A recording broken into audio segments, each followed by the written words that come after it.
njala kusooka okutwala okusasira kwange eri bannabyanjigiriza bonna mu ggwanga Uganda olw'okufiirwako kitaffe nannyini masomero ga Sir Apollo Kagwa.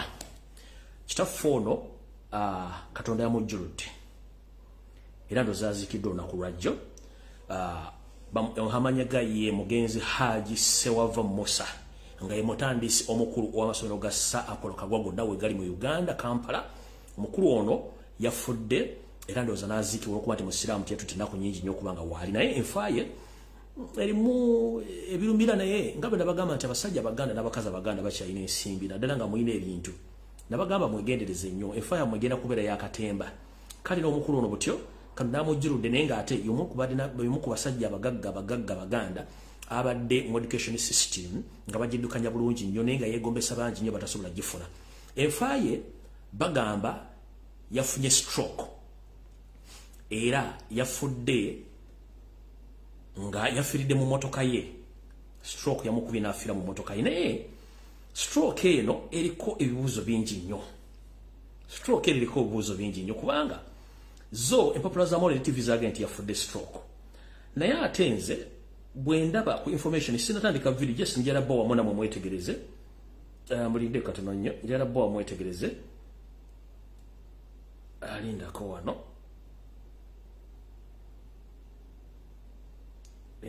katono nnyo emmotoka gyabaddemu yabadde yafunye accident naye baga nti yafudde stroke so omuntu asobola okutukira ku steering nga ebirira n'akoona naye Katonda yabasaze buli kimu kyonna ekigenda maaso okubanga omuntu asalawo n'agenda naye kitalo nnyo ddala olw'ensonga nti omukulu ono abadde musajja w'amaanyi nnyo mu sekita y'ebyenjigiriza naye tewali kyakkola Katonda bw'ati yamujjulidde. Sinjala tegeeza eggwanga lyonna nti nannyini n'omutandisi w'amasomero ga Sir Apollo Kagwa okwetoloola Kampala Katonda amujjuludde ya Musa Sava Katonda amujjuludde mu ngeri tanategereka naye nga yaziikiddwa. Mukama amuwe ekiwummulo eky'emirembe n'ekyoyitanga kyoba kimuwaakira atemekera emirembe. Namwe mwena abaviiriddwa akabammwe kitalo nnyo ddala abafunye ebirungi muyise engalo mu maaso obaze Mukama. Awo nno twagala kuvaawo tugende mu maaso. Kati njagala tandika ne akalowoozo kaleero ngende ku kigulalo gire ntandika information entuufu naye bifo nga sinatandika njala mwotagingire Saalongo Gambulengejja Saalongo Peter Mayiga abeere ku video eno ne mukwano gw'Ekiwalabe Male ne Meja Musazi babeere ku video eno. Yoseri Nkimanyi ali Kikage essaawa zino andaba n'akabinja konna akagenzerako n'abala bonna njala mubeere ku video eno. Njala mwotagingire Nyereko Muhammadi abeere ku video eno.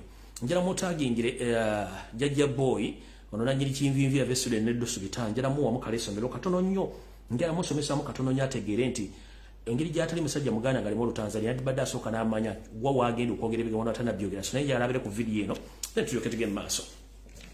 Kati nga bulijjo sagala barisa mba nkoze ensobi bw'otatumira ku bakyali bange mwenna abakolera ku social media platform ez'enjawulo abakola ku Facebook abakola ku TikTok mwenna bakikuba mbalamusizaako mbatumiddeko mwebale kukola mwebale kwagala nsi yammwe mwebale butazikiza so nno mbatumiddeko. Kale ndowooza ngenda kutandika n'akalowoozo kaleero. Akalowoozo kaleero njagala kagende mwenna abali mu struggle ng'oli ku ground banga oli mu diaspora. Mbatumiddeko era ne mbaagala nnyo okuba nti mutambuza struggle mu ngeri yonna esoboka naye tuli mu byabufuzi eby'okukyusa eggwanga.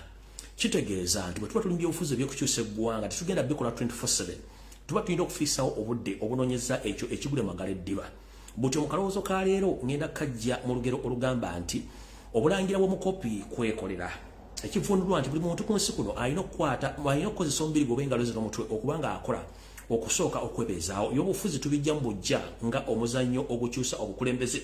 Buli mwe asobola okufuna amateeka agamulamula bweppo naye byalina okufuna okuva mu ntuuyo z'omusolo gw'asasula eri gavumenti. Kati mubaka njala bugende eri bafuuti soja bonna naffe abali ku social media nammwe abali mu diaspora abali mu byobufuzi nti kana akalowoozo njala kagende gye muli. Ekisookera ddala nga sinatandika kalowoozo kano njala mbawe kye tuyita ekigendererwa ky'akalowoozo kaleero.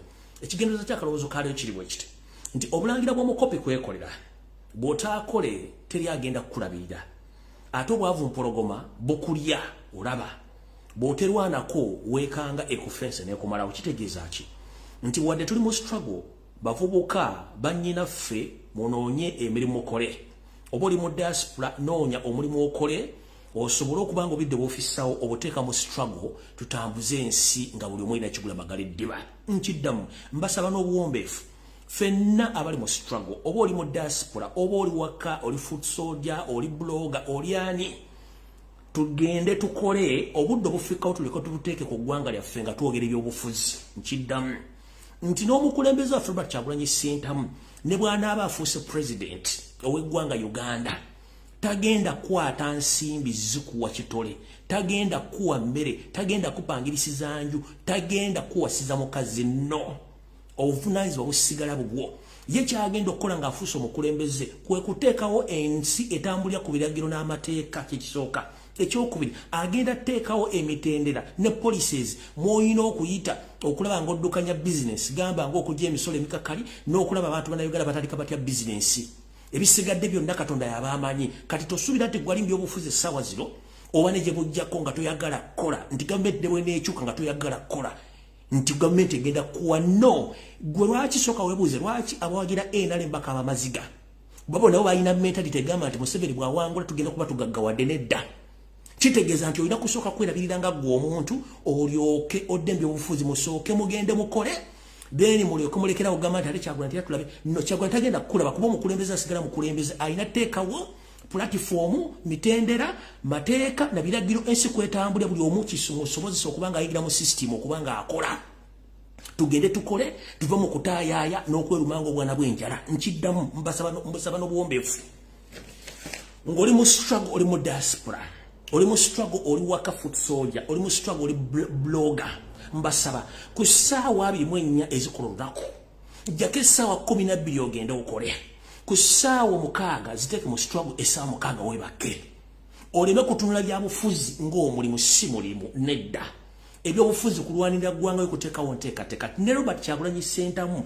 bw'aba afuuse president tagenda kuwa mulimu tagenda kuwa mmere tagenda kupangirisiza tagenda kukola buli kimu agenda teekawo emitendera eginaakwanguyisiza okuba nti ensi ekwangwira ng'okulira mu bizinesi n'olw'ensonga mbasaba mugende mukole munoonye emirimu ekyo ekibooziboozi kimuwulira nti gavumenti bw'ekyuka mugenda kufuna nedda nkiddamu nedda mulina kusooka agenda kukola kubanga lwoya lwa mu nnyindo olina dduwekuula wekka so nno ekyo mutambule nga mukimanyi nti okukola kintu kikulu nnyo temutunuulira nnyo bya bufuzi nti mumugenda okujja omulimu ekyo nkibategeezezza ku ssaawa 24 ezikola olunaku jjako essaawa 12 zikole essaawa 6 ziwe struggle essaawa 6 zeebakowumule omukulembeze mujja mwanguyira omulimu mbagambye ekyokulabirako abantu bangi mu NRM abali basuubira nti bagenda funamu mu myaka 37 tebafunyeemu kubanga kye bali basuubira si kye bafunye kati naffe tuleme kweteeka mu mbeera ng'eyo tukole nga bwe tusasete mu struggle bwe tuteeka amaanyi mu struggle n'obudde oba busigaddewo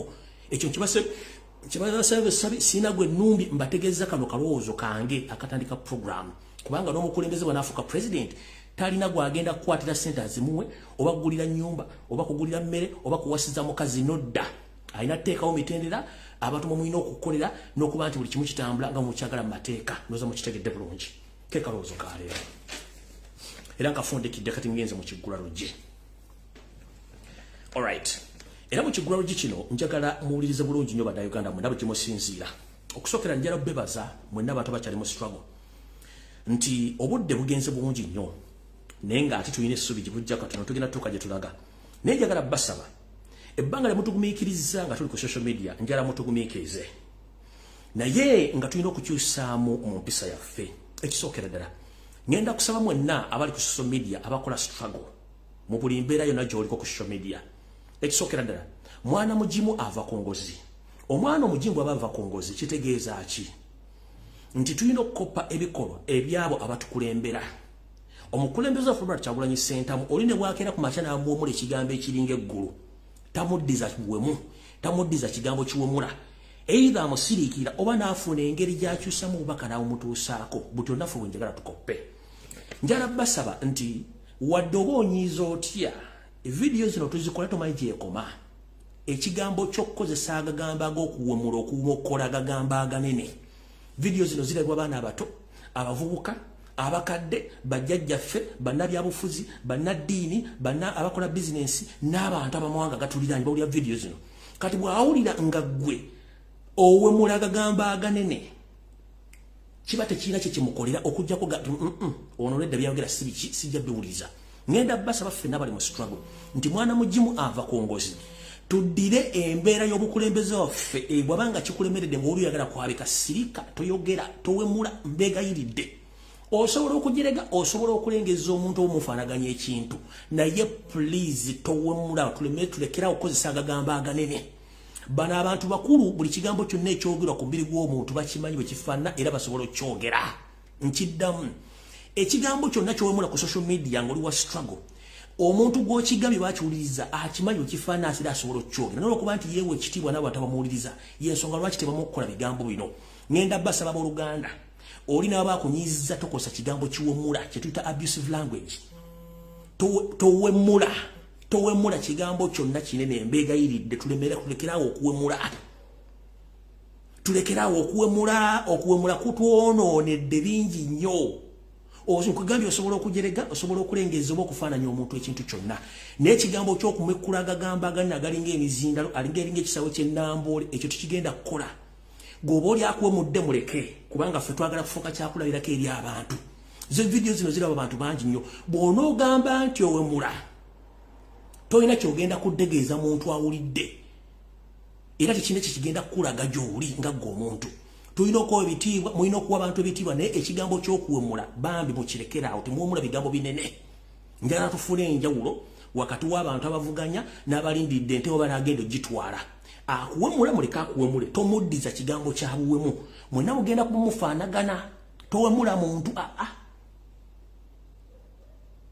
temumansa ntungo ku social media kubanga lw'omansa entungo mujja bujja kati no video ejja kudda ejja kulondoola ne bw'onooba wasoma ng'oyagala kufuna office ekigambo kye wayogera n'okimokkola ti bububu bajja kiza bagende nti you are not qualified for this office kubanga okozesa olulimi olukola ki olwemula temuwemula mbasaba n'obuwombeefu mwana mugimu ava ku ngozi tugobere ebikolo bya mukama waffe nti ne bamuwemula ne bamuvuma asirika buki busirisi okujjako gye bujja kati ayinza okudda mu ddenga amuzzamu bubaka ng'abuyisizza wala nnyo nabumutuusaako okuwemula tekirina kye kigenda kwongerako okujjako omuntu okutungira nti ebigambo wayogedde ate bikufaanana kye kisookera ddala ekyokubiri gy'okoma okweyigiriza okuwemula naawe kennyini ofuuka bigambo bya buwemu era omuntu akulaba ng'ekigambo ky'obuwemu ky'oyogedde so okuwemula buli muntu asobola okuwemula naye omulidde ludda abali wowemuliramu era gw'owemudde yakoze eki ekigambo ky'okuwemula tukirekera ku social media ate nga mukozesa olulimi oluganda bw'obanga osobola ku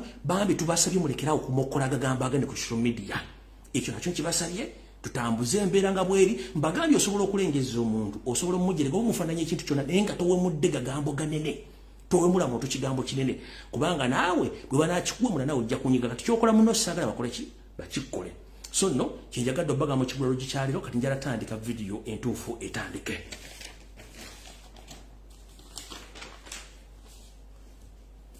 mala okunywawo ku mazzi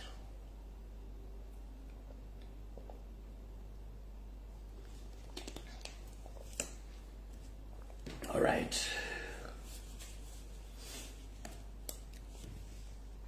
tutandikidde wa ndoza katutandikire wano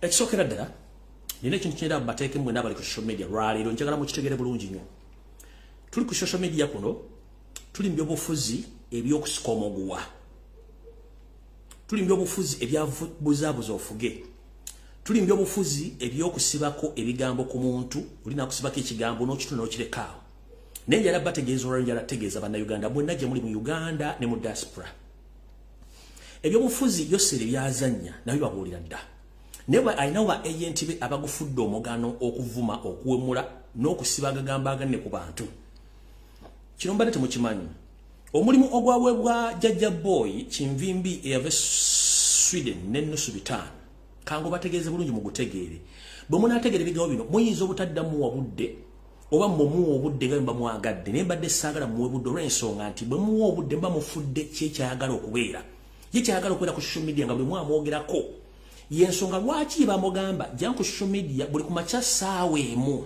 vaayo okole video obaako gw'olumba oba gw'ovumye oba gw'otinkula kyonna ky'oba omuvumye weyalesikonsanire tugenda kuvunaana kubanga ate mukama we yamusindika ku mulimu guno Nyereko Muhammad yaleeta etteeka lya computer misuse bill ng'akimanyi bulungi kisobola omukwata naye tebamukwata, which is okay kubanga Uganda yensi ebadde free until wetandise okwononeka. Kati ngenda bagamba omulimu ogwamuweebwa bamuteekawo to divert and confuse people na kubeera mu media every time bantu babanga bamuwogerako nti gundi wachi wavumye gundi wachi aberenga keeping social media okubanga eri busy okuva ku national matters. Nkiddamu bateekawo mukulu oyo atandika okuwalampa buli ekiteetaagisa okuvuma okumanyiira n'okuwalampa so that akapitalinga social media mumubere ku ekyo nga mwenyewe lwakyavuma ono lwakyalumba kubanga ye buli kimu akiyingiramu no matter oba akimanyi kuba takimanyiiko kubanga bamugamba keeping a pace eyo ng'ovuma ovoola onyooma otwala buli omu oba munnabyabufuzi oba sinnabyabufuzi kyovulayo buli sekita agwayo n'abavuma. Kati time gye mutwala nga mudiscussingako national matters mba muzivaako ekibamu kubamuga kati gwe keeping a internet ngeri ogidivertinga ogiconfusinga mujja musanga mbyobufuzi nga bakyankalanyiza musanga mu social life nga basankalanyiza mujja musanga byedini nga bakyankalanyiza mujja musanga mu music nga bakyankalanyiza mujja musanga byobutale mu nga bakyankalanyiza. Kati kibamu gamba beera buli kintu kiconfusing okiteekaawo kati bano ove ku national matters wa national issues zibeerawo kati gwe mulimu gwe. Kati mu bintu bino akolera mu ensobi nyingi ate ensobi zigenda mugoberera nabo gamba nti sayo na bagenda kwekuba gola agenda kweyocha so kwekuba gola mu kitegedde so any time ayegenda kwekuba gola temojja jiraba. Kati wano wenjagala otegeza public omukulu ono yavuddeyo na state olugero olugamba nti omukulembeze waffe wa national platform bali Kyagulanyi Center abadde n'enkolagana ey'ekyama n'omukyala gwe bayita Caritas omuyimbi Kalios naye omwami ebigo bino ebirese nga mu system eyabwe y'obufuzi omuntu oba akulemeredde okwonna by'obufuzi ate osobola ofune ko wononere wala nti omuntu goba okyogedde ko batanga tasobola kureasoninga kusooka kozesa bwongo na kwebuuza kimwanguyira nnyo kubanga bagadde nnyo kusooka okumenyamu amasika ga Kyagulanyi wakati basindikako negashuba nekimulema kati bayagadde olwamuleete ayogere ekigambo ekyo kisobola okuba nti kidivertinga n'okuwona amaka ga Kyagulanyi ekyo nakyo yakirese nga tamenti kigenda kukola backfire olw'ensonga nti omukazi gwe yalumbye tamumanyi omwami ono temumunenya yabagamba open nti musajja alimu omusaayi mu Tanzania which is okay kubanga all of us we are Africans which okay ayinza okuba tamanyi bulombolombo na nnono bya Buganda njagala musomesa olwaleero era katambi kana ajja kawulya bulungi nnyo nze yankolako defujjo n'olw'ensonga nti nze ensonga ezitalina makulu siziwa makulu ate ebyobufuzi mbimanyi ne bono ngamba nti ndi musezi nga siri musezi tekina kye kigenda kuntwala budde kuddamu ne bono nga nti ndi mutemu nga siri mutemu byobufuzi sigenda kuddamu ne bono nga nti nabbi ente ya gundi nga sinagenda giyimbula ekyo ne bono okigenda nze tekindya ye politics gwe nasoma yensonga lwaki nti ensi ezo zimu democracy omuntu ajja nayogera ebintu binatambula n'agenda nga tebamuvunyanye tuza mukitegedde bulungi. Kati omukulu ono yazina esitona ganta Kyagulanyi bwagenda mu America abeera n'omukyala gwe bayita Caritas Kalios era buloka we ye Flavia Namulindwa nayogera ne General Megadi which is not right byonna bifumbire kubanga akimanyi nti alina creating a confusion between the three or the four friends creating family ya Kyagulanyi agitekamu confusion baawukane adire Namulindwa amwawukanye ne Caritas oba adire General Megadi amwawukanye ne Caritas kuba babiri nga tekawo confusion between nengo ojja mugamba sebo wagambe nti omwami ono abeera omukyalo nabeera n'oli osobola okuleeta obujulizi nga tagenda bokuwa olw'okuba nti is a state agent alina okukozesa buli mechanism yonna okudivertinga abantu. Kati njala bagamba ekigambo kino kirimu ekiti gentle omusajja mbaga nti alimu omusaayi mu Tanzania si Muganda yakibagamba openly naye that's not the problem. The problem is I'm here to clear the air mu ngeri omubendala ekisooka Kyagulanyi musajja mu Muganda atuludde emyaka era Obuganda ekitiibwa njala bategeeza nti Robert Kyagulanyi Ssentamu omukyala gwe bayita Caritas Kalios mukyala Muganda yeddira ndiga mama Robert Kyagulanyi Ssentamu mukyala Muganda yeddira ndiga omugenzi Margaret Nalunkuuma amanya g'omukyala Caritas Kalios ye Sharita Nabosa kitegeeza Kyagulanyi tasobola kwagala nnyina oba kuganza nnyina ekyakimanyi bulungi nnyo olw'okuba nti omwami ono yakozesezza amanya g'omukyala oli agakola ensimbi ngate yasobodde kuvaayo kuwa manya ga mukyalo no ligino gamanyi oba simusiroza nti obagamanyi kubanga bw'oba ogenda kwogera ku muntu olina okumanya ovuuna obuddo bwe yaani kati yavudde okozesa ekigambo ekyo nga tamaze kukola kunoonyereza omukyalo kuba yamuyise na mukyala munyarwanda okitegere bonna banyarwanda no tulina okusooka okwogera ensonga zino buli muntu aziwulire kasita bonna banyarwanda which is not right omukyalo ono amanya ge ganoonya a stage names bamuyita Kalios amanya ge amalya mmere ye mukyala Sharita Nabosa yeddirandiga mama wa Kyagulanyi Ssentamu ye mugenzi Margaret Narukuuma kitegeeza Kalios mama wa Kyagulanyi mu Buganda bwe tumanyi katono kuba nti omuvubuko jajja boy kinvinvi avesudde n'onusu bitano nti alimu omusayi mu Tanzania tasobola kusoma na kutegera buvuna buddo bwa Buganda n'omugamba tambula ng'omuganda yabagamba dda si muganda kati nsaba temuwa budde kubanga kyayogerako takimanyi so mukitegere bulungi nnyo omwami yalese emboozi ng'agitadde mu kye bayita confused divide and rule nekyamulemeredde kubanga tamanyi kyaddaazannyirako njera bategeeza okutegeeza eggwanga lyonna nti omukyalo no Kalios mama wa Kyagulanyi mu Buganda kubanga nennyina ye mukyala ye mugenzi Margaret Narukuuma kyokka ate ono omukyala gubaga nti amwagala oba gwe yayagadde oba gwayagala which is not right amanya gamatuufu ye mukyala Sharita Nabosa kitegeeza nti omukyala oli maama waani wa Kyagulanyi era akimanyi bulungi nnyo nti oli maama we so kati abantu bwe bati mulina obbateeka balina okujja ne mbategeeza ensonga zino nga tomuvumye tomuwemudde kati ye muleka gy'akola ataaka ey'okuwemula buli muntu ajja kutegeera nti ekintu kyayogera kituufu oba kikyamu oyo mutaddaawo mutegedde bulungi nnyo gadde tegeeza eggwanga nti omukulu oyo mulimu gwegwego omutuufu gw'alina okukola ogumusasuzwa kati abasinga obujje mujjamuwa obudde oba temuwa budde it's up to you njagadde ekkirya liŋampewo kyomukyalo oli maama wa Kyagulanyi kubanga maama wa Kyagulanyi omugenzi yeddira ndiga n'ono omukyala yeddira ndiga sasobola kwagala nnyina so nno kyenjagala otegeeza eggwanga mukitegere bulungi so jjajja boy muleke yakola omulimu gwe ensi ejja mulamula gye bujjawo katono ng'amateeka g'ensi bwe galagira awo nno nvuddewo saagala kulwawo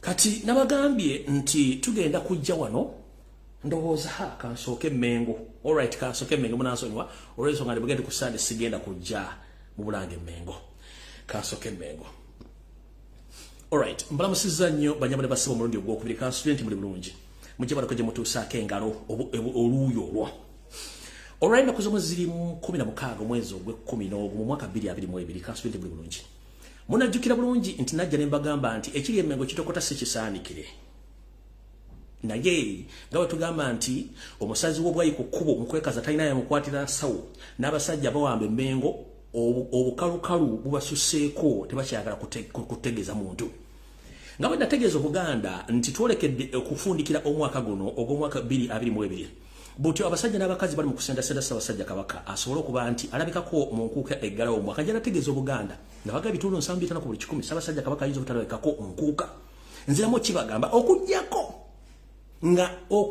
nga sitaani alina effujjo Ssaabasajja Kabaka tajja kulabikako mu nkuuka nembaga okujjako nga sitaani alina effujjo ne Ssaabasajja Kabaka tagenda kulabikako kino kyerekerawa nabagamba nti abasajja bano babagoba emmengo balemezaawo weremeza butyo ng'omuntu omukulembeze bw'abeera nti alina abantu bakulembera era omwaka bwe guba gufundikira atulako bo nabo ne bafunamu ekyemisana ne banywamukko ne bawaayawayamu era buli omu n'anyumiza ku munne ku mboozi butyo mutero kiraba nti Ssaabasajja Kabaka bwe zituuka mu nnaku nga zino nga twolekera amazaalibwa Ssaabasajja Kabaka akuŋŋaanya abantu be bonna ne bakuŋŋaana mu bimuli Bulange Mengo ne batuula ne bawuliriza ku mboozi n'ennyimba enseeneekerevu ezo ziba zoolekera ku mazaalibwa ga Kristo Mukama waffe naye olwaleero munnange si bwe kibadde nga bulijjo ebbaluwa yeeno njala gibalaga bulungi maize byange mbyogera biriko bwino yiyo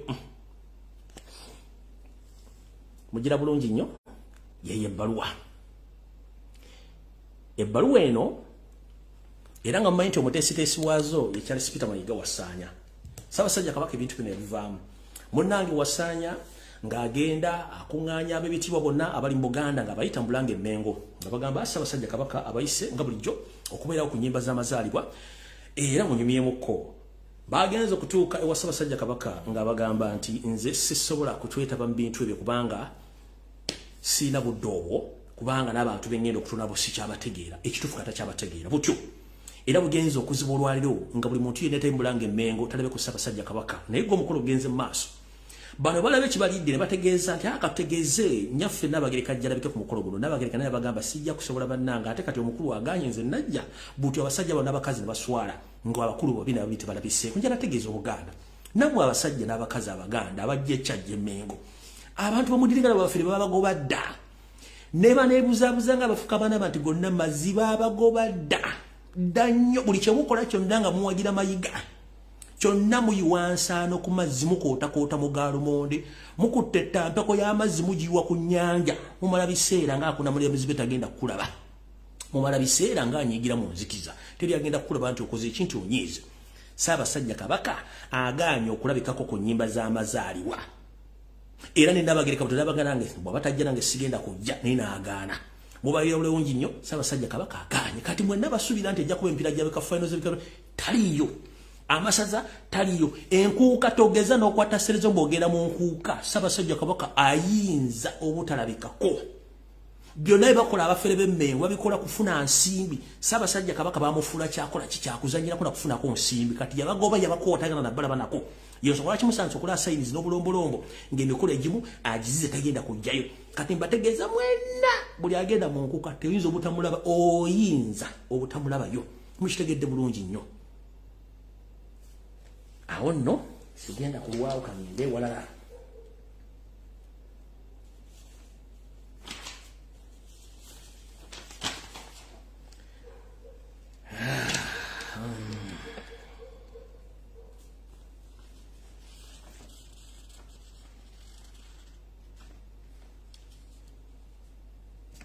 ndo katono nnyo wano nkyagala kuwa message information yange tugende ku ndala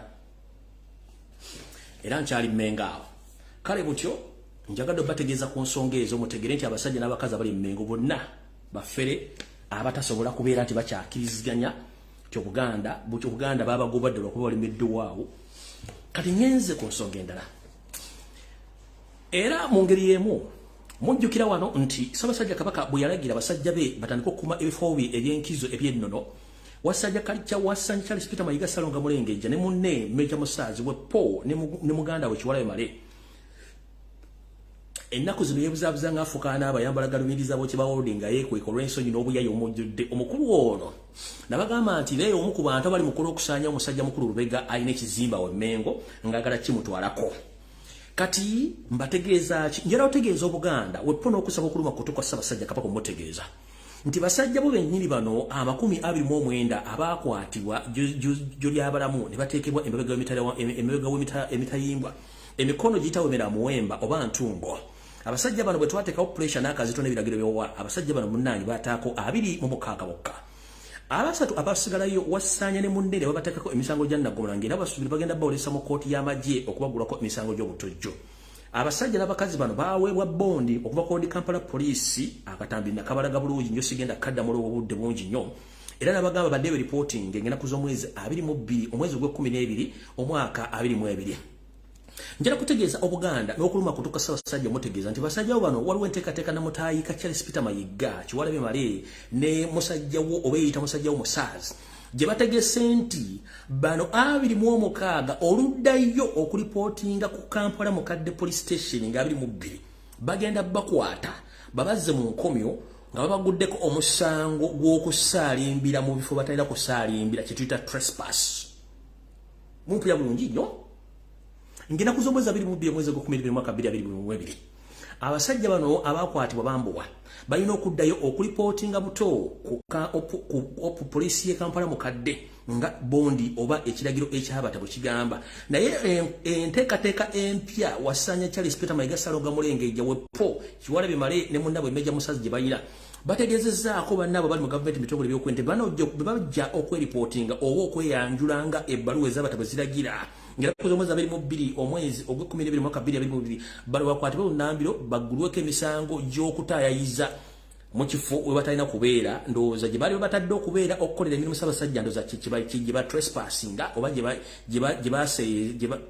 Gibasalimbira nga tebalina lukusa songa ate mukama wawe bateekayo. So njala tegeeza Obuganda notegeeza bana Uganda mwenna nti bwe muli anti abambo w'Abassaabasajja Kabaka bano 24 ne bazze mu bakwata yewiche jja mumanye nti eno yensonga ebaddewo nti ayagala bateeke mu nkomyo baguliko omusango trespass babateeke mu nkomyo mpaka omwaka ogujja ye nga amaze okuyisawo program ze nga bwe ziri tugenze maaso awo ovuddewo.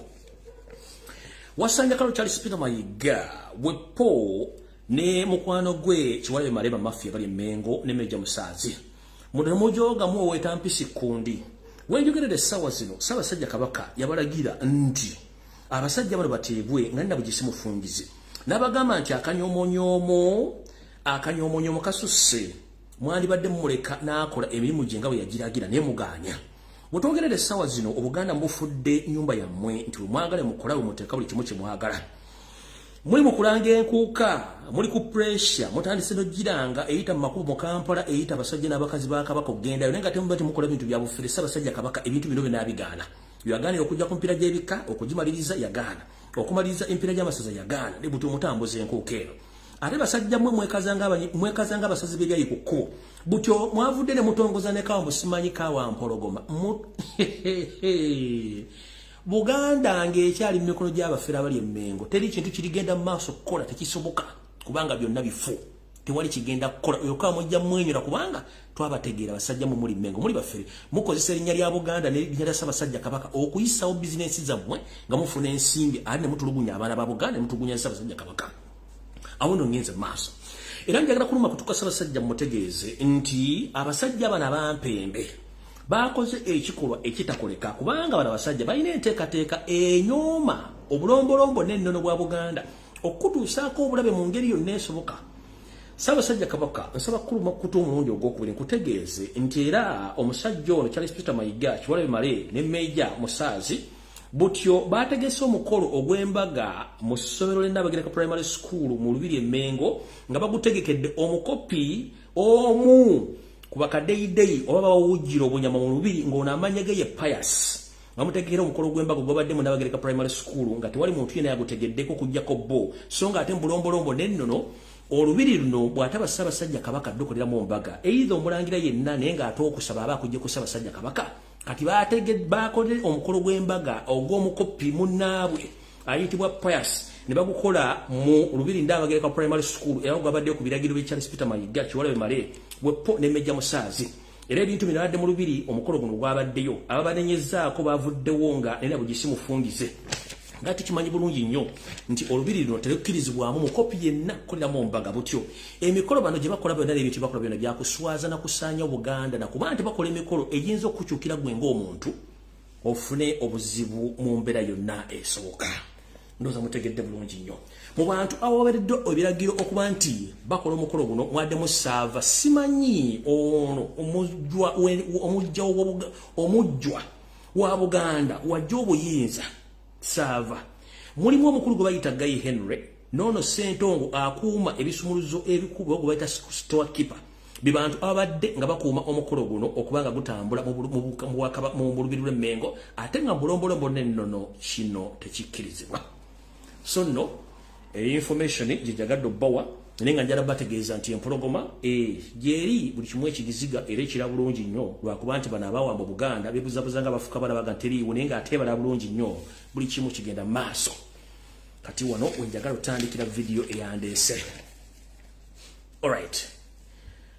Kati manye Felix Kulaije kuno kuwoli oba video bajjajje kusaliramu n'ebitongole mu byokwendo muri ESO SFC kansulenti muri bulungi wichene kenyina jene bagamba nti mu bitundu bibanasubira bisigenda kuddamu mwateekateekayo ebikola by'obuyekera naye nga ate mubitaddeyo nga mutagetinga abaana ba National Unity Platform abawagizi ne ba coordinators era batiddwa mu bungi nnyo ne musetinga abantu bamaze okutta ba National Unity Platform ne mbambaza engoyi z'amagye ne mbasuula mu bitundu by'enjawulo waliwo mwasudde ekirindi naye njala ne mugamba nti mwabakubye masasi kandi njala kusooka kubuuza ffenna tulaba firimu giba mizannyo si bwe kiri nti ye emizannyo gino bwe tulaba firimu ez'entalo oba action movies bwe tuba tuli mu lutalo buli muntu akwate mundu oba kuba mu direction ye kati bwe mwalese emirambo gino gisuula mwagisuulire nga mugikuŋŋaanyiza mujambaza uniform ezitategerekeka awabadde front omwabayiye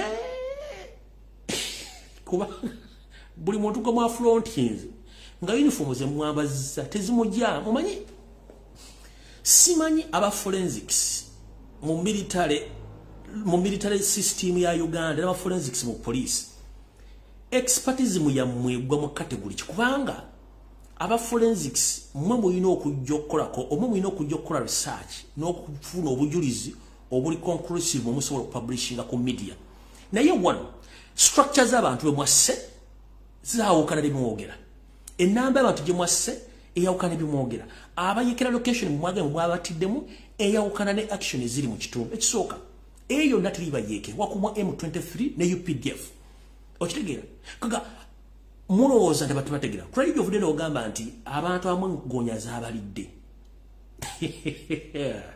neba ne mumanyidde nsembo gonya zaabalidde mwassa abaana ba national platform nimbasula mu gonya ne zibalya uniform ze bwababazanga teziba fittinga omuntu obanga yambadde ekintu ekitamu fittinze either akozesa omusipi oba akozesa oluwuzi mu mirambo gyonna mu abakoze forensics terina kyemwatulaze nti yabadde yambadde bwate mwalese emirambo nga mumaze ogita nemugire mugipange ewa nemugamba ni baafiiridde no ebintu bino tubiruddemu okunoonyereza n'okukola research tukumanyi bulungi nnyo mwassa abaana ba national platform nabulidde amanya g'abantu abali mu system eno Adolf Mwesigye Kahanga Muwanga kojja wa Muhoozi mulimu Frank tumwebaze SFC ba ISO agency ba diso bafuso bapuso bonna babadde mu kintu kino organizing a crime eno against humanity mutta abaana b'abandi kubanga mwagala kukola empire nga temwagala cleansing abantu within the borders of Uganda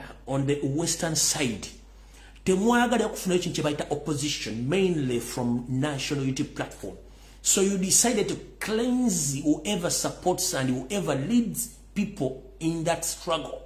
So you came out forging, camouflaging that there is a labor group or labor activities led by ADF.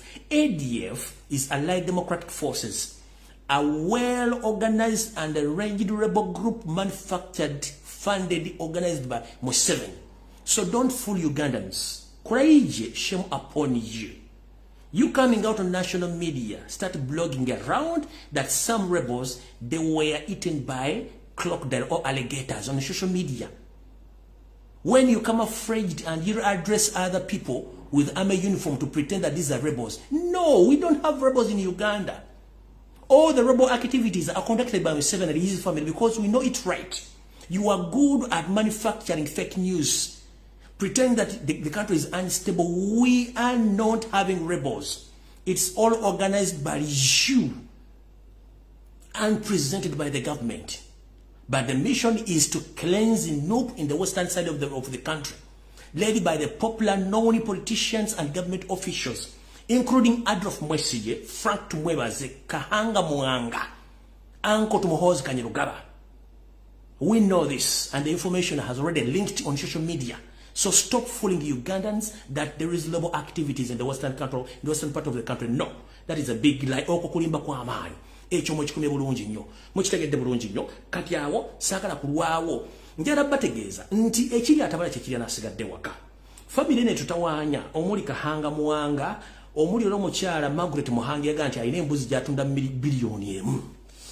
Muganda waabwe ono muganda abono ono muli wa Kasasiro Andrew Mwenda ennaku zino tava kuwundiri yafuuka Volkswagen esanzwe bwetwogerera ali Mulago hospital ali mu galaji ye Mulago bali mu mukanika sekabuzo bazaayika piston zaayika kaga yayika windows omwezi oguwedde yali enda Kasiro kubasaga from Nagaleka yali mu galaji enda Kasiro bali mu mukanika ayise windows as we speak right now bamututira nga ayise windows ekimulirako ne greens ekintu kyonna ekibya Andrew Mwenda kimulirako ne greens ali kina ne mayonnaise kati kyembagamba bana abantu bakoze bikolobero bingi nnyo bijja balya kati Kahanga Muhanga abassa abantu bano baba ADF rebels Andrew Mwenda abantu basse omuli prominent people in Kampala esawa zino is facing the critical side of his life omwezi oguwedde yali mu Nakasero garage Nakasero hospital wali mukanika kati saa zino ali Mulago hospital mu garage wali mukanika sekabuzo bazafa piston zafa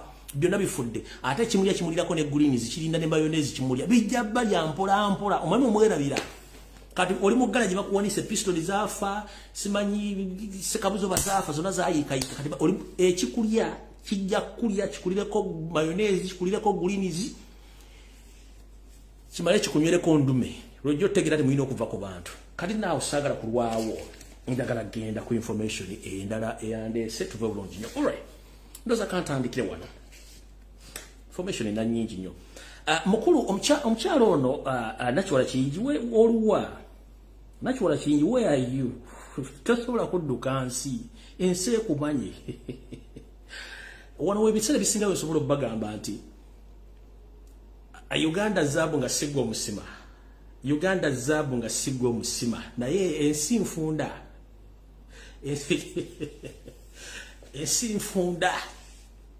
ensi nfunda katakiwala kiyingi for God's sake oli mukyala muyigirize abaddeko mu administration eziwala naye olemedde okukozesa obwongo bwo n'okumatiza abantu abali mu buyinza obwawambibwa nti kyetukola kikyamu era n'abantu abali mu politics mulemedde okumatiza abantu bano kyebakola kikyamu Uganda ensekula the part of Africa is the part of all right now because tulemedde okufuna abantu abalina mentality esobola okutula ku meza namuga enough is enough.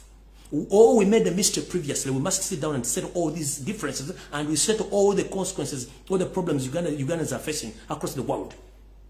But you are keeping on placing. You will press a long button somewhere, somehow. So I'm encouraging all Ugandans, please, with immediate effect, encourage these doffy people to understand. Esawa zino natural change. Nyoko, mama akuzara, kuwanga fena batuzara. Taina dole mwasobola kubeera mu Uganda kabere mulango kabere Masaka Referral Hospital sola era mu tutte mpaka South Africa mujjanjaba South Africa eri ku planet indala amalolo bagazimbisa nuclear go taina Uganda bagazimbisa kati bagiziza kwata live workers akaza this kino kye Japanese video bali bachipostinze njala balaga atutte mama ku kisa mujjanjala South Africa ninge Uganda twaine eddwaliro erisinya mu East and Central Africa before Museveni comes in power. Mulago Hospital was the best hospital in East and Central Africa. Before Museveni, Makerere University was the best university in East and Central Africa.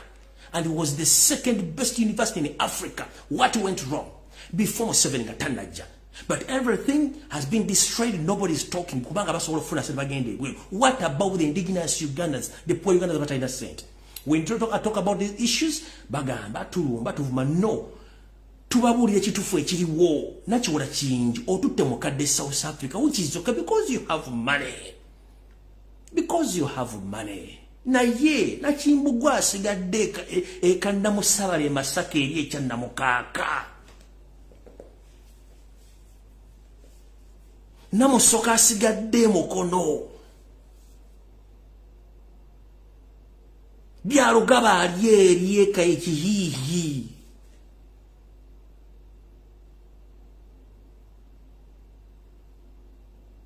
Olupoti Michael ali mu Arua agenda wa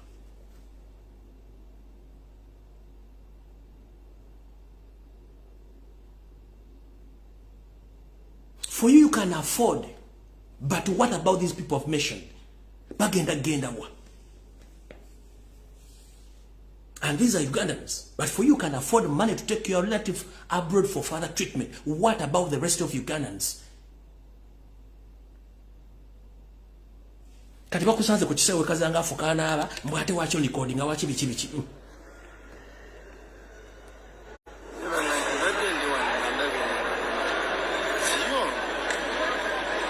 kumanyi mama ondabikiranga gwe manyi obaye tego kubanga yegwe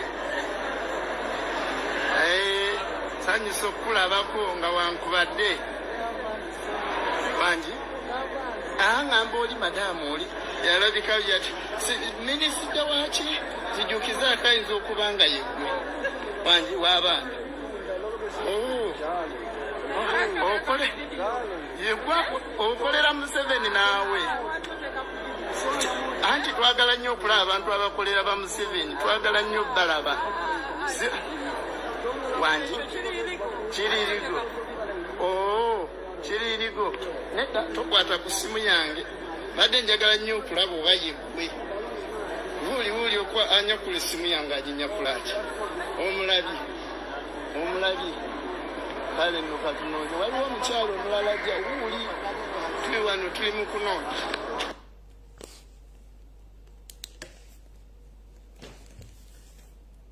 Ekibuzo kyange nkibuuziza bulungi.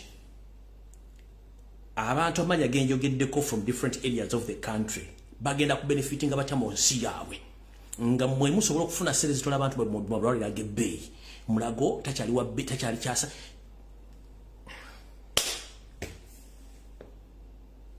Simanyi lunaku lwe mulowooza. What happened to our country? Kikyatuuka ku ggwanga lyaffe.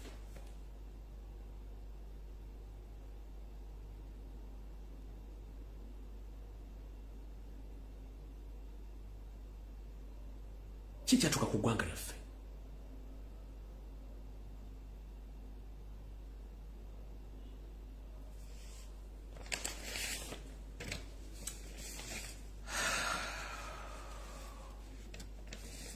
Sigenda kulwawo. Ngenza ku information that.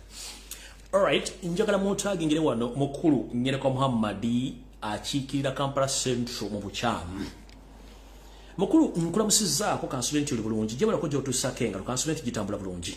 Kansulenti buli kiwa planning mwaka 2022 kikutambulira bulungi nnyo. Mwe muli n'etteeka liwakola okulemesa bannayuganda okwogera ku nsonga nga zino. Mu tteeka liwakola kitegeeza nakiwola kingi tuba tumuyinsultings, but let me ask you one question. Yes, tuyinza okuba tumuyinsultings of recording that video without her authorization, but let me ask one question. What she was doing is right?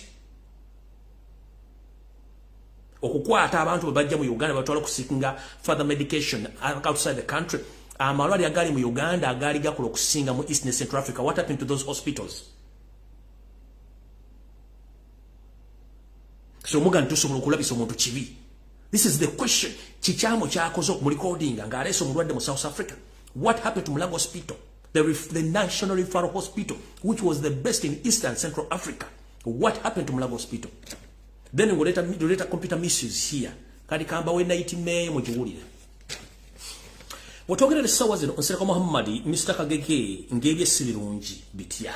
Omukulu ono bamusiba bula ndoza mukitegeera bulungi nnyo. Najja bamusenda bamuwasinga. Najja bulungi nnyo. Kawumanyi abakolya state bisere bisinga bibuzabuzanga abafuka banaba. Nalete kuteeka lino erigiza bannayuganda okwogera ku nsonga zino wadde okufuna obujulizi nga buno omanyi obeera kukyogera prove bring the evidence so what batamanya nti okwogera ku nsonga kijjawo ebintu bingi nnyo kambabuulire nnyo Museveni ne bantu banno muwulirako ennyo nti for us we can speak out ne tojjako obusungu but previously for you and your group of 27 mafias you had misagreement with previous government, and when you picked guns, you went to Luwero Forest and you killed almost 1 million people. Neffe twogera bwogezi. Nene kibanyiza ne mukwata ne mundu munonyese mututte. Mwe mwakwata mundu. Ffe tukutte mundu. We came on social media to express our anger. Ngai tubabulira ebituufu. Muntu bitate bakyamu. Tetuli bakyamu. Nedda. Tubabulira nsonga ntuufu. Kati omukulu ono Nyereka Muhammadi Mr. Kagege essaawa zino ali mu mazaago gatya. Yakola etteeka lya computer misuse era nga yalikolera nsimbi teyalikola ku lwa bulungi bwa ggwanga yalikola balumutumi alikole nga alina okuyimiriza abantu aboogera nga nze naawe n'olina omulala n'okubatiisatiisa bwetwogerera Nyereka Muhammadi etteeka yalikola ne liyita mukama we Joseph Haburo tabasema mutano waka ne sente zindi sagabisibe n'alisaako omukono ng'etteeka era ensimbi zalina omusasulwa ezaali mu buwumbi bwetwogerera wali omukulu ono azira asimbi olukokola okunoonya ensimbi zino naye ensimbi zino bamafiya bazijjayo dda era Nsereko bw'akitegera baffe bajjayo ensimbi n'atandika okuba amasimu ng'akakuba mu Hola House oba mu refugee camp Entebbe ne Nakasero ng'asaba Sserunga ati asiri twazitirizinga dda era twazobagonde bw'otwogerera essaawa zino Nyereka ng'akubira bamafiya bagamba nti njagala ensimbi zaize ndakolera teeka ze ndaliisa mukulembeze wa ssente bamafiya bagambye Nsereko ku bintu biri londako kimu tujja kuwako 15%.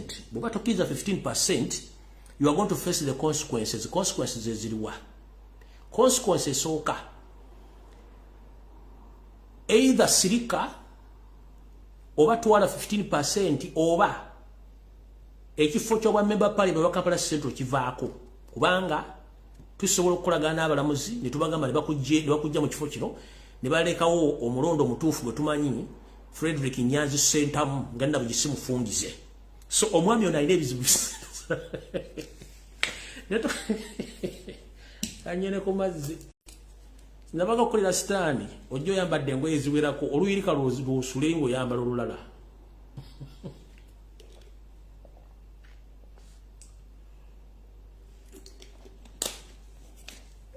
amalina okunywa ku mazzi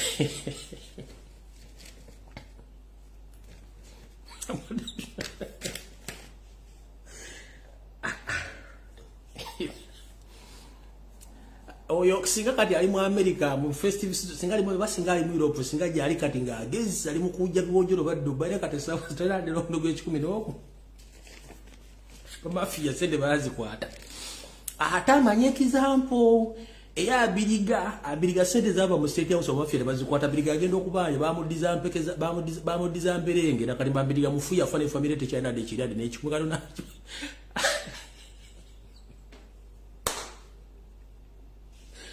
oh maneno ko ujaba nani ena Uganda inyuma oh no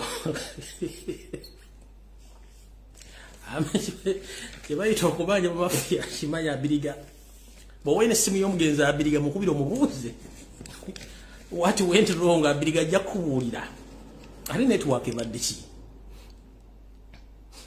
network ebadiki wali network video mujagisa ku YouTube nsere ko bo wene simu y'abiriga mukubiro mubuze kibaita okubanja sele wazibanja mafia nga zavude mu state house jakubulira option is about this either you take 15% you keep quiet or we kick out of the parliament kati tebereza obanga obadde ogenda funda bogenda funa kale bakwa emitwalo 15 nenga wakola etteeka okusirisa Lumbuye okusirisa SPRC mwe okusirika Masaba Faustini okusirisa yekolera okusirisa piti enabala bonna bali kapolo basirise neka the size ngo baga either shut up zip up your mouth or you take 15% or kick out of the parliament kati nze nkubulira bo wine simu y'omugenzi abiriga mukubiri akubulira kibayita okubanja pa mafia sente okitagenda bulungi alinga netteeka munembi wa titisobola kula waliwo contrary to the law waliwo etteeka eddala eririwo erifaananire wali etteeka tuwamanya nti bano bookolera bo balala nnyo kati basaa zino wandibadde nze Munsereko mu festive season bwatabera Dubai abera mu America abera mu Europe ngali kubyojula wo amagulu akatadde wagulu ali mu kumyasereza mu waso nkati yasirika no nga mafia bano katimba ko jukira ina amabanja manji mujja kulya usigenda kulonja kadde muga munange byebyo ebigenda maaso nga bino okubeera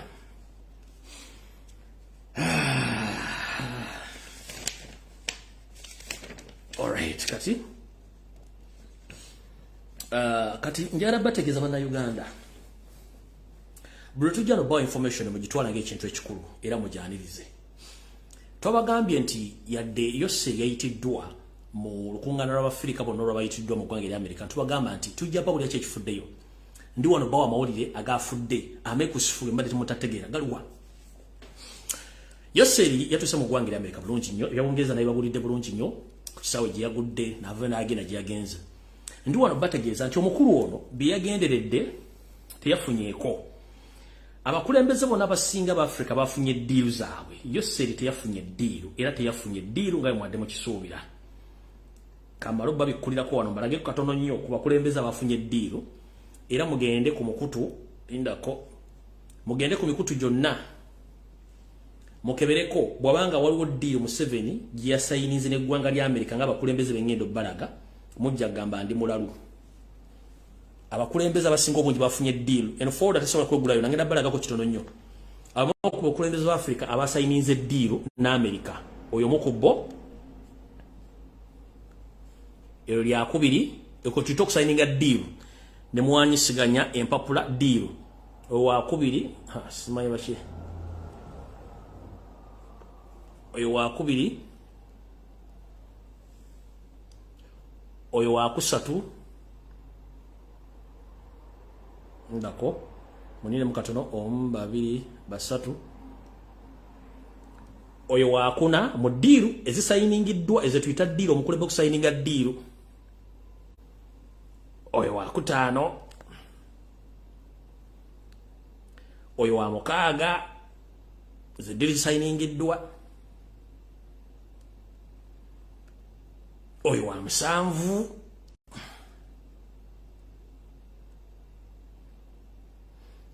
n'abalala abafunye deals naye eno yonne wasigadde babana abafunye mbalaba abafunye bona abafunye deal abasayinize deal mubala bulungi abasayinize deal naye yeyo sei teyafunye wadde deal mubala bulungi nnyo zizo zonna deal zasayiningiddwa munjagala mugende ku mitimbagano gya government yayo seri zonna mononye yasayininze deal na America taliyo yose teyafunye deal era olugendo lwa musalidde bwerere kati ngenda babuli yagira zizo naze deal Museveni taliko taina deal yasayininze wadde nemu obala bulungi nnyo nabagenzi tugenda bafuna information eri crucial muzira ba deal yose teyafunye deal wadde yokusala entungirize ngoko taina deremu yafunyeyo muzira nkyaba wa deal zonna abakulembeza abagenzi yose teyafunye wadde nemu njaba wa nze mbaleetera ogwaffe gwa kumulisa tujja bamulisa kati zino forward ezisigadde zonna tezisobola kugula olw'ensonga nti zeetaaga okuba nti nga ndi ku line mpitirivu naye njayina bategeeza nti Yoseri teyafunye deal wadde neegi mugende ku mukutu gwabwe ogwa Twitter ogwa gavumenti n'ebirala bamusanko nga alina deal gyesanize ku nzo zembalaze mujja tegeera kati essaawa zino bw'amala okukola loosi ya deals bano banne ze baafunye ye Yoseri yabadde yeetegekeddeyo omukolo ogugwe nga abamafiya be abali mu gavumenti nenga bali mu America bakoze omukolo guno guli Chicago baguyita 2022 USA Uganda International Trade Summit and Exhibition gwe guno wano gwenjagala obbalaga guno gugwe era mwe bajja balagira deals yakoze eki guno bajja balagira deals yasayininze ogwo go bajja balagira deals yasayininze nenga deal era zize ne bamafiya banna abali amusakira ensimbi n'okukola deal ez'ekiyaayo amafiya abali eyo kati mba mafia bano be bano wano wammanga kati kansoke mbabuulireko bano badiringa ne Museveni kuliko Alonzo Abron kuliko Olivia Kamanzi ono Alonzo Abron founder and CEO of Progin Global ono Olivia Kamanzi chairman and CEO of Africa Global Chamber of Commerce kuliko Kode Lawrence co-CEO of Endrio Coffee kati ono wa Endrio Coffee mujjukire nti Mana Peneti ye Museveni kati Mana Peneti yakola dizo neza Mana Peneti atwale mwanyi nga ayagala kukolagana nono Kode Lawrence COO Endrio Coffee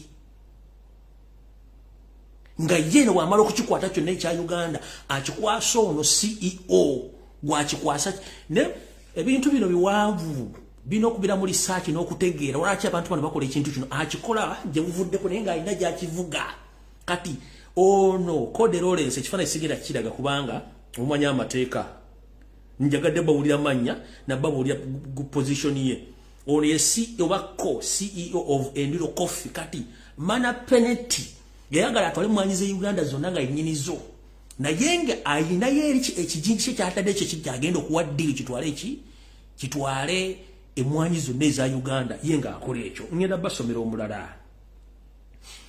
omulala bamuyita Honorable Cecilia Kafureka Nabeta Minister Counselor at Uganda Permanent Mission to the United Nations kuliko Brenda Katarikawe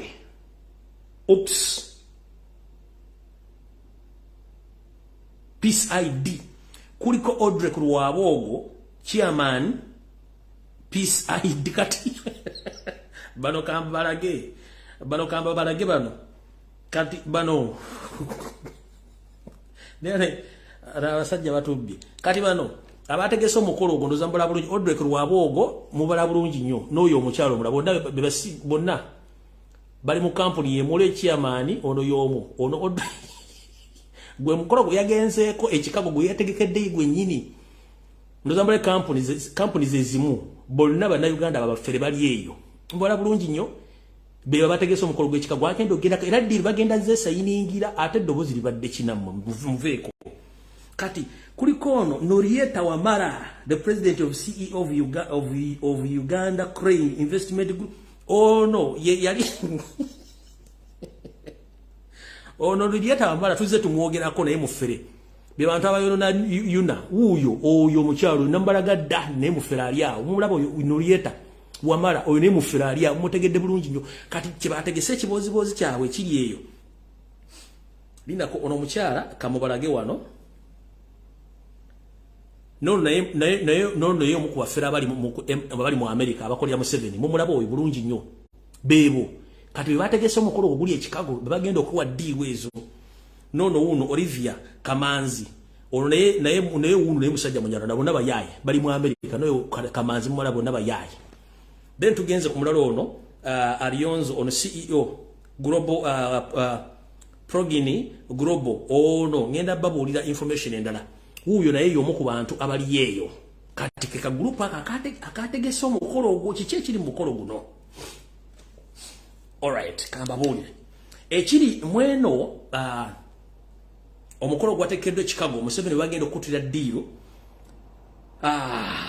kanji basomere Friday December 16 2022 a live registration of the VIP guest by invitation only 12 to 15 launch of the first US-Uganda International Trade Summit Exhibition 2022 officiated by Yoseri Tibahawro Tabasura Mtano Waka Gisere Mzezede Sanga Bisibe the Republic of Uganda.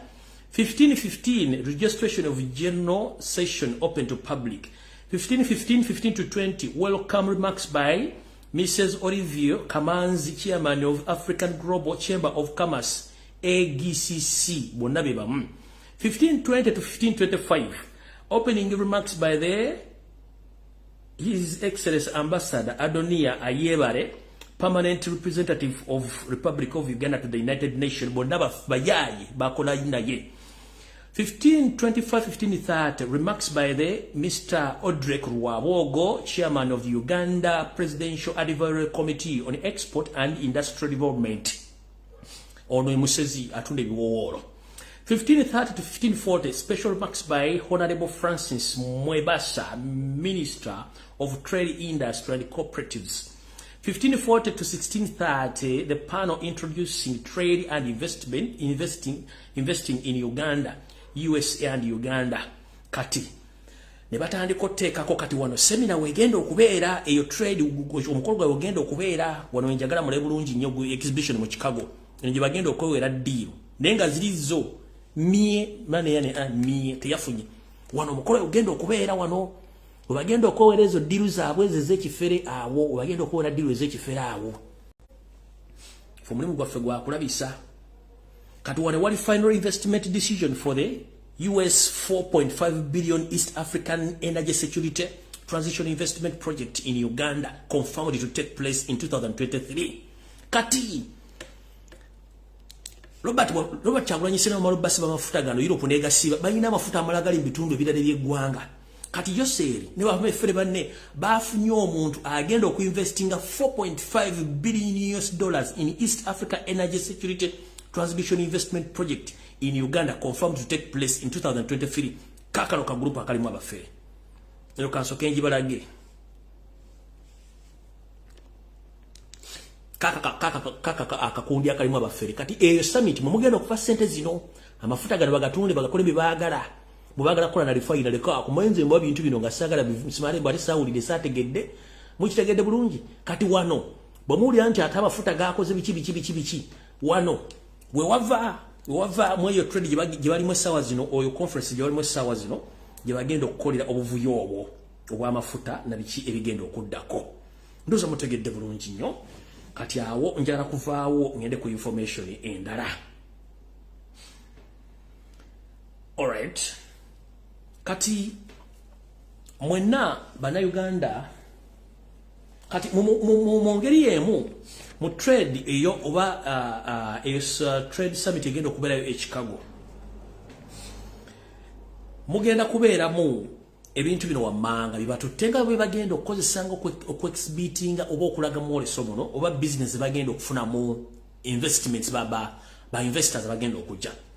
Mulimu banana flour bwewunga bw'amatooke. Mulimu dry beef ennyama enkalu. Mulimu oil seeds oba oil ava mu nsigo. Mulimu emmwanyi manapeneti wali wajjiramu manapeneti omuddugavu. Mulimu dairy products. Muli amataga bwagasira na simanyi dairy simiruto bikoze obalato milk bakasasiro biki yo fresh dairy stola tugende byonna. Mulimu dairy products.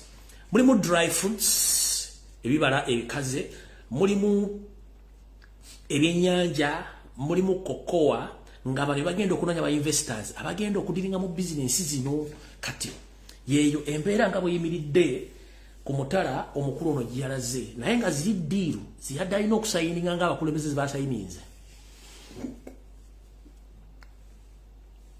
Ali ku muti alonga Uganda ne Museveni embuga akyaziwanise waggulu atulaga obulimma wano obutaffaali agamba mbalaba.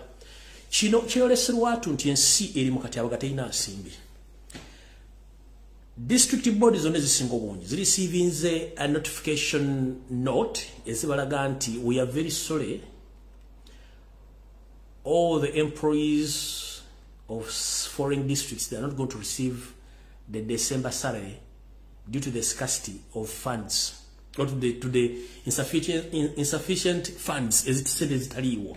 Abakozi biwakiso abasindikidde ebbaluwa ezibagamba munnaye munatusonyiwa mati mukwatira ensimbi teziriwo mugende mukozesa kuze mwakoledda musala gwa December tetugwira gwa November tegwaliwo ne district naziba zisize bwandiko bingi nyo siwa kisoyoka so mutegere nti sente tezikola kiteziriwo ate abo sibo kabasirika tebalina musala tebalina kugamba kimu kiri bweki tunakitegedde bulungi nnyo naye nga aloga Uganda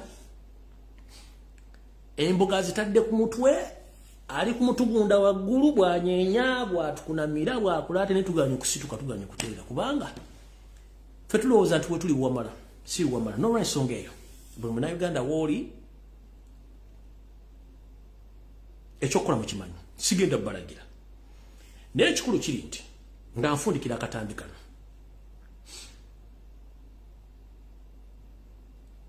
ekiri atabaala kyekiri nasigadde waka. Nabagamba mu abantu abali mu Buganda especially abali mu Buganda bagenda bavuwaza babatte nga temutegeera nembabuulira ettaka lye baagala abantu b'ekibuye nembagamba ekibuye wonna baagalawo muganya otegeera babakumyeko omuliro mumbawo bakumako embawo buli lunaku omuliro ye temuwulira kanakatale bakakumyeko omuliro bagenda kubookya mpaka nga mutegedde nti mulina okwerwanako okusituka. Amateeka gakolebwa makyamu gye muli ne muganya okusituka.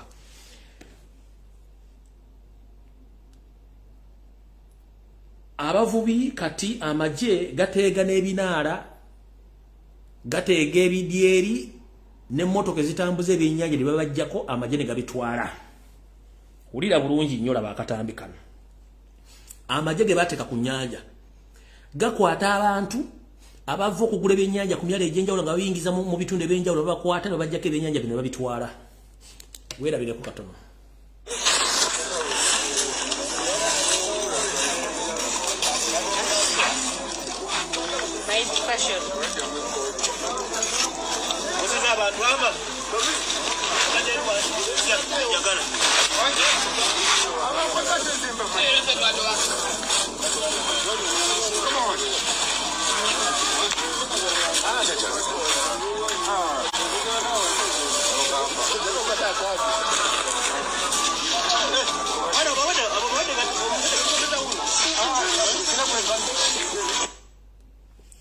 Zamukitegedde kiri mu Uganda teri muntu akola business kati ebyennyanja bibino program gye basomedde mu summit ebadde mu America gye Chicago esawa zino mulimu fish dry fish kati dry fish bajja kusanga n'ekyennyanja kimba kuba emigga egikutta kakano kankadde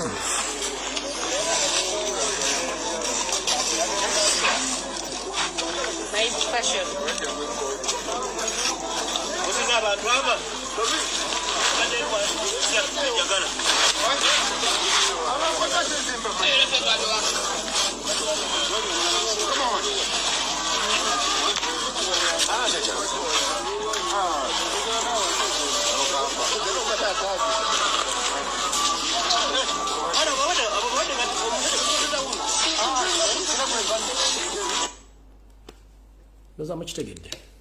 Alright.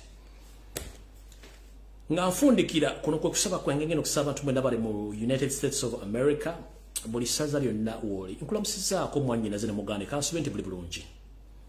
Ngenda basaba n'obuwombeefu bango ine empapula ezikwogerako mu ggwanga ly'Amerika ng'oli mutuuze toyina wadde akasango ak'okubba ennyaanya mu supermarket. Kikkakatako nga Munnayuganda wadde oli mu nsi ndala okutwala obuvunaanyizibwa nga ssemateeka w'ensi gy'ova gye bakuzaalya bw'asoma okukuuma eggwanga lyo n'ebintu byalyo. Ebikolwa ebyokuwamba n'okutta abantu bisusse mu ggwanga si kyetuwagala. Omukulu oyo yazze mu ggwanga ery'Amerika n'ebigendera bingi naye ebimu tabifunye mukakkanya obusungu naye ngenda basaba ekigambo kimu. Olina olupapula n'empandiiso.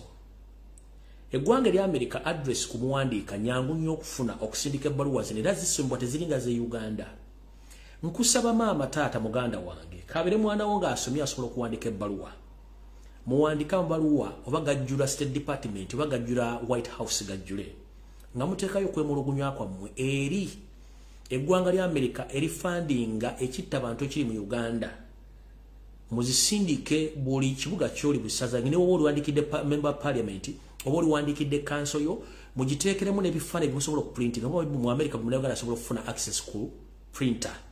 Muwandike ebbaluwa zino mu butongole muzitegeeze eggwanga ly'Amerika. Muli bannayuganda bagenda muyinza kuba muwera akakadde mu America n'okusobya. Ebbaluwa ezo bwe zinaatuuka mu White House oba mu council meetings oba mu nkiiko z'abasenita nga zisusse akakadde plus ezo ebbaluwa temumanyi kye zisobola kukola. For the first time in Ugandan history bwe muwandiika ebbaluwa ezo ne zigenda beyond the expectation ya State Department oba government ya America, the action will be taken. Kubanga you are concerned about the situation which is taking place in Uganda. Okuwandiika tekwetaaga kukwata muntu. Olupapula ekkalaamu owandiike nga weemulugunya kukutta abantu n'okuwamba abantu.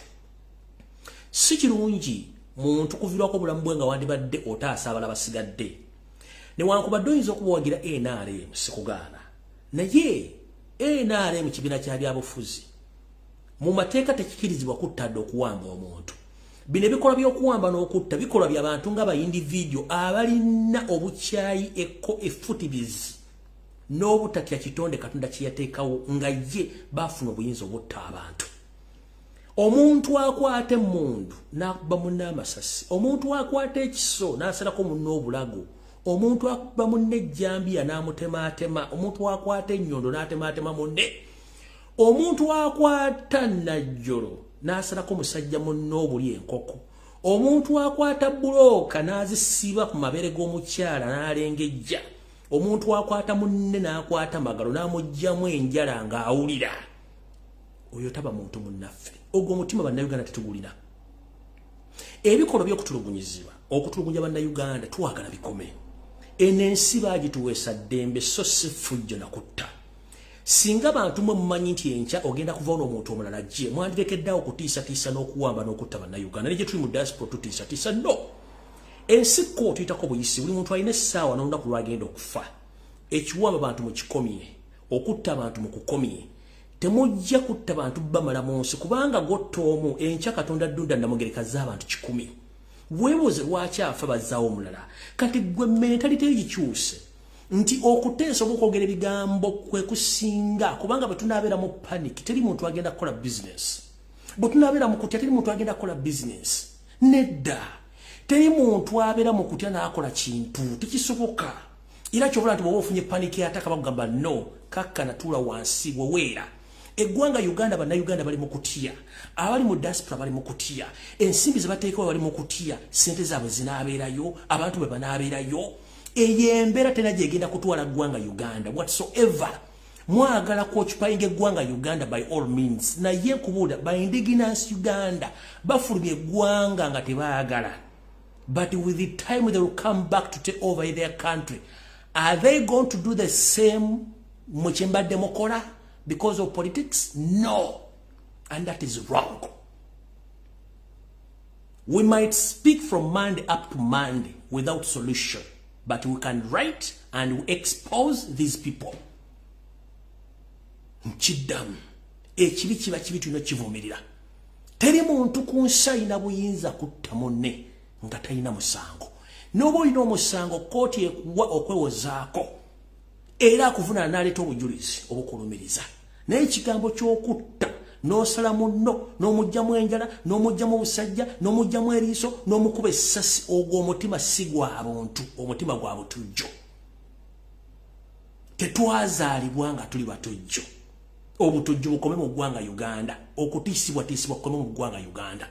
Museveni bannayuganda abatadimandinga wadde mmere, abatadimandinga wadde tax returns, abatadimandinga health, abatadimandinga medical services, abatadimandinga school fees, abanywa omwenge gwabwe ne bazina amazina ne bakolema okumanaginga kubanga you are panicking. Something wrong. Why do you panic? Because you keep on killing people. That's not the solution. No, that is wrong. Torturing and spying on Ugandans techikola. Techikola. Ensinga America tezazimbibwa kwebyo, ensinga Bungereza tezazimbibwa kwebyo, niba byaliwo byagwawo. They have a solution for each and everything. So if you think kidnapping, killing, torture is going to stabilize Uganda, no. It just keep on pressurizing people and putting people in panic. There is no any developing country which is still using those tactics of killing and torturing Ugandans. That is nonsense, and it's wrong formation of scaring people off politics. It's their responsibility to talk about politics and all issues which are taking place in their country. You can bribe all Ugandans and politicians, but still other people will come out and speak about those issues. Will you keep on killing them? What if the previous leaders did the same? How many Ugandans would you have found there still paying taxes? Remember, the tax base of Uganda is Ugandans. When you keep on eliminating or decreasing the tax base of Uganda, the country will crash down slowly. And the formation you base on that you handed over the Ugandan economy to foreigners, it is wrong formation. No. East or West home is best. Countries like China, countries like India, they are basing on their people. The more the people, the more they consume. And the more they consume, the more the government earns taxes from their people. But for you, you keep on silencing, killing people. That means you are killing the tax base. That is wrong. And it's a wrong formation. Many Ugandans and diaspora right now, they are yearning to go back to invest their money, but they fear to invest their money. The country is unstable politically.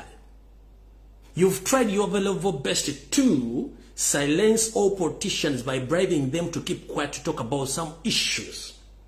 And you are trying to intimidate all those people on social media who can politicize and talk about those issues. But remember, whatever you are doing, time is going to reach when you are there to answer questions. Killing, kidnapping is not the solution of developing Ugandans. You yourself, you keep on putting pressure on yourself and your regime.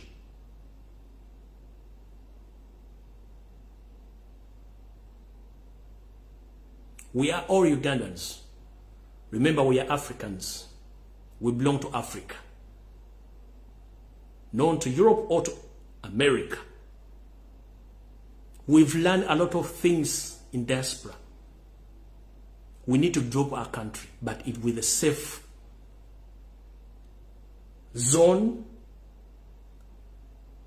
with stable politics, in a friendly manner, not in such a mess manner that you want to traumatize anyone to fear.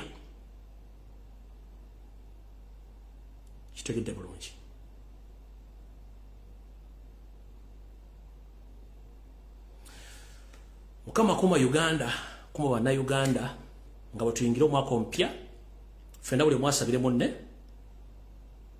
kulwa Katonda n'ensi yange njagala bagaliza okusula bulungi tusisinkane wiiki ejja ku Sunday sigenda kubeerayo kubanga ali omupiira gw'akamalizo gw'ekikopo ky'ensi yonna saagala bayingire mu masanyu gammwe na kubateeka ku bunkenke mubeere bulungi mukama ba 13 ampeera mukama kuuma Uganda kuuma bannayuganda kuuma n'abantu bonna bali ku social media n'okutisibwa kukome buli muntu yagalire gyali kubanga ffenna twajja kukola ati tulina obudde butono nnyo buli muntu muleke yagalire mu nsi okutiisatiisa si kyekikulu ate kisinga okusesa ayina obuyinza yatiisatiisa talina buyinza lwaki otyo omuntu ayogera kubanga ayogedde bw'atayogera n'asirika n'akola ekikolo ogenda kufunira muluwa mbuuza kibuuzo lwaki ayina obuyinza otya atalina buyinza lwaki ayina emmundu otya ayina ebigambo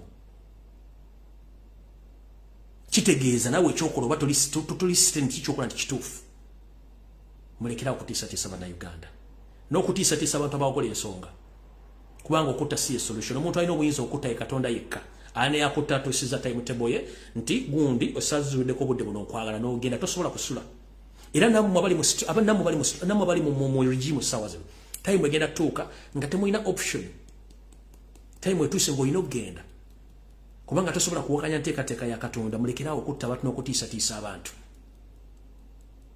mukitegedde bulungi mukama bankobere